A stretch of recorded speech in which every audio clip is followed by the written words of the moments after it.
Hello everyone! So, looks like this is going to be my last video for this week, so it's the perfect time to remind everybody that there is going to be a Prince of Persia / Assassin's Creed marathon at thespeedgamers.com.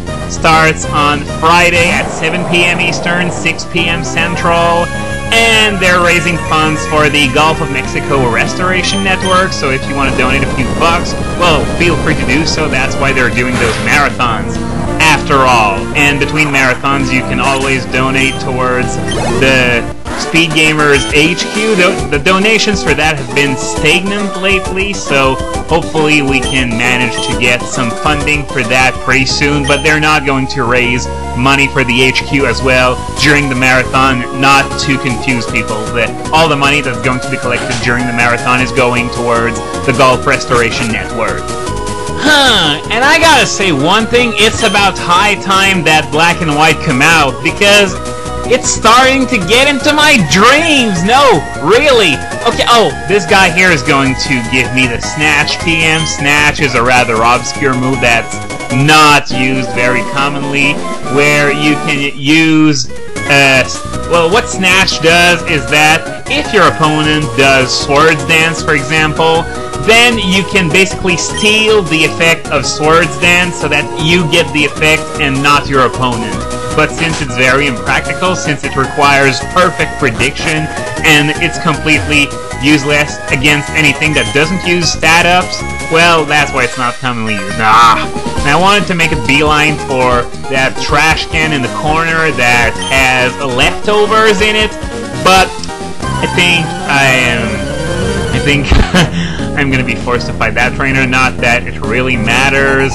But yeah, this is where you get the only leftovers in the entire game, and we're about 10 videos from the end of this LP, and we are going to get leftovers just now. At least we got those 6 shell bells to tide us over, but seriously, it's not like we're gonna get much of a chance to use the leftovers, especially since I'm planning on giving it to Blaziken, since, well, the Uber Trio has rest, so, yeah, Blaziken probably needs it more than the likes of Regice, since Regice can handle itself defensively, and so, yeah, that's why it's going on Blaziken.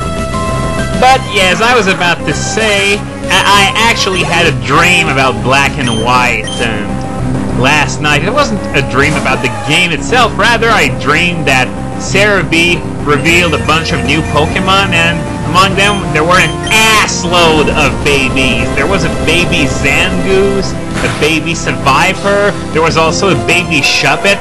Yeah, way to screw Bayonet out of ever evolving again, especially since Dusclops already did. And there was also, get this, a baby Rattata. A baby Rattata is freaking invading my dreams. This is my worst nightmare, to be honest. I have never been so glad that a dream of mine was just that. A dream. Okay, this wasn't the trash can with the leftovers in it, so this is the one. Yep. Leftovers acquired. As I said, like 10 videos away from the end of this LP. I'm gonna give it to Blaziken, as I said I would, and then going to fight the other cleanup brother. Seriously, the way that guy over there was talking about his job, you'd think he was actually enthusiastic about doing it. I can't imagine a janitor being too happy about their job. I mean, is there something more disgusting than being a janitor?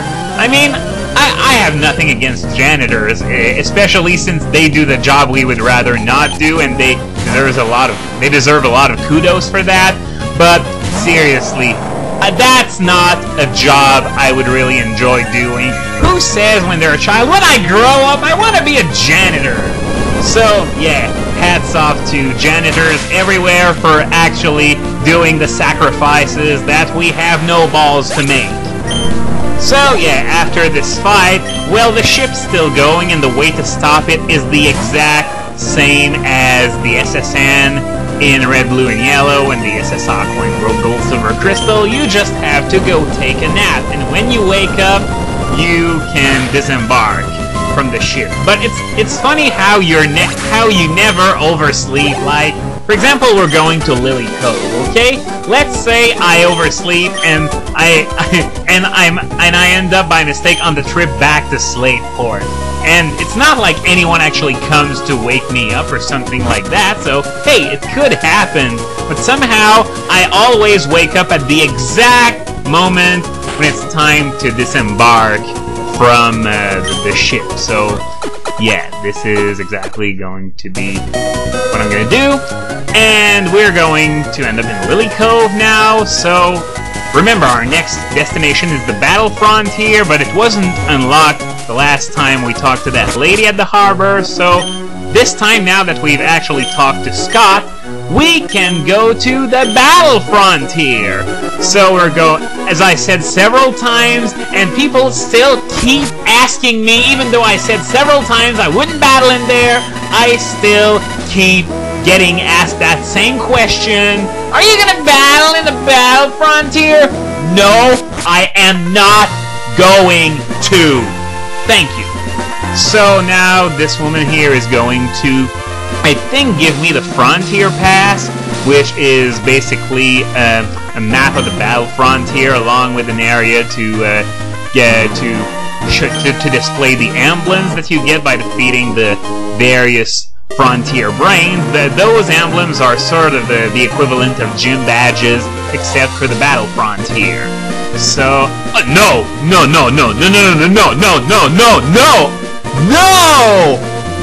And they call him Mr. Scott. So is Scott his last name? Like his name is Scott?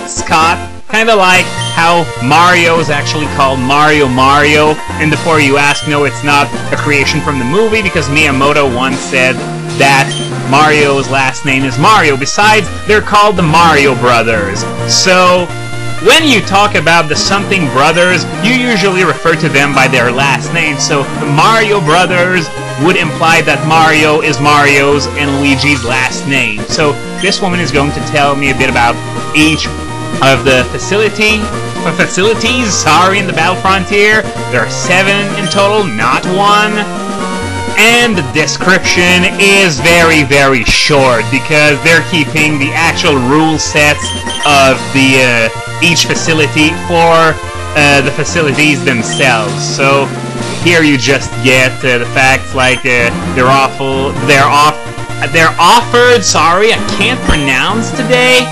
And so yeah, they're offered in singles and doubles, and the name of the event, but nobody ever says that for example, well, I don't think she said anything about the type of competition at the Battle Palace, so I guess I'm gonna use the Battle Arena for an example. And yeah, no one ever refers to it as the Set KO tourney. Everyone just calls it the Battle Arena, so yeah, there's really not much information.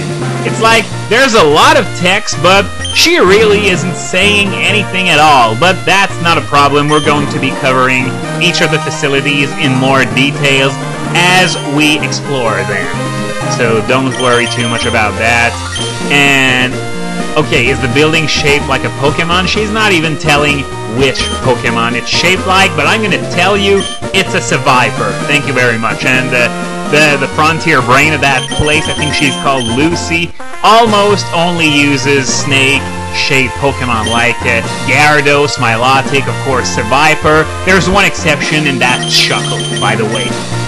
And here's we have the ranking hall as well, which is, I believe, yeah, you may see the most fantastic records left by the trainers that took on many challenges of the Battlefront here. And yeah, of course, this is for those trainers that you've mixed records with.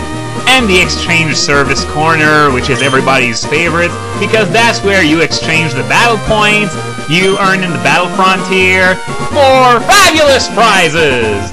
So, oh, there are 2 more people here, and this guy here is going to tell me the basic rules that are common to all the facilities in the Battlefront here, so we won't need to go over all those rules 7 times. So that's actually fairly convenient, but we're actually going to be going into that in more details next week, so see you guys then.